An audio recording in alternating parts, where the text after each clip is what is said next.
Bonsoir mes élèves, on reprend donc notre cours. Vous rappelez le schéma de l'expérience sur lequel on a travaillé l'autre jour ensemble.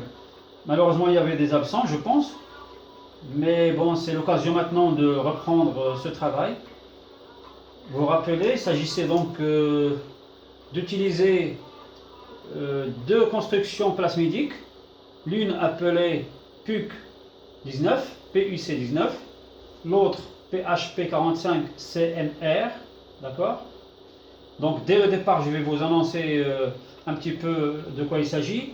Il s'agit donc d'utiliser ce plasmide-là pour transformer des bactéries, d'accord? Seulement, ce plasmide-là, il va recevoir un gène intéressant, c'est le gène d'intérêt ici, à partir de l'autre plasmide. Ce gène-là, c'est CMR, chloramphénicol résistant, ou bien résistance. Alors ce gène-là, à partir de ce donneur, donc ça va être considéré comme plasmide donneur, va aller s'intégrer dans l'autre plasmide. Ensuite, le plasmide qui aurait reçu ce petit gène-là va être utilisé pour transformer une bactérie Escherichia coli. Donc on va y arriver tout à l'heure. Seulement maintenant on va faire un petit peu marche arrière pour aller recommencer notre leçon depuis le début. Donc la leçon en fait elle est intitulée clonage d'un gène. D'accord? On va le revoir. Donc je fais un petit retour là. Voilà. Clonage d'un gène.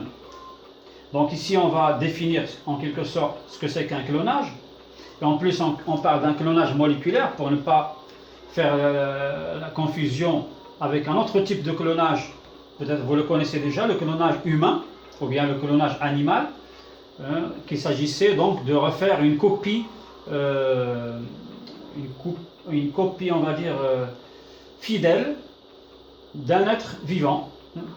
Comme l'exemple de la brebis Dolly, si vous vous rappelez. Donc on a pu quand même cloner un animal pour en faire deux exemplaires identiques. Donc ça ne nous concerne pas ici. Ici il s'agit de clonage moléculaire. Donc il s'agit de cloner un gène intéressant, le gène que nous désirons. Alors clonage moléculaire, c'est une des bases du génie génétique. On est bien en train d'étudier le génie génétique.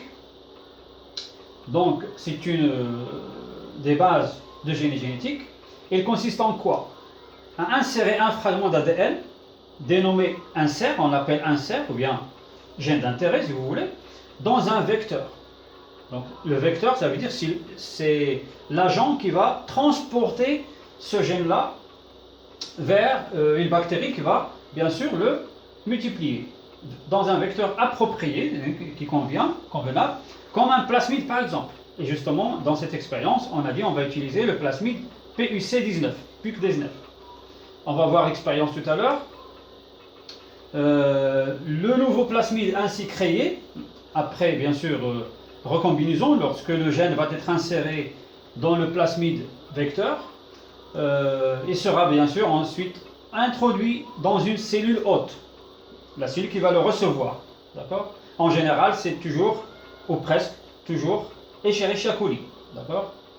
Escherichia coli, je vous rappelle, c'est le type de bactérie que nous avons dans notre intestin, dans notre tube digestif.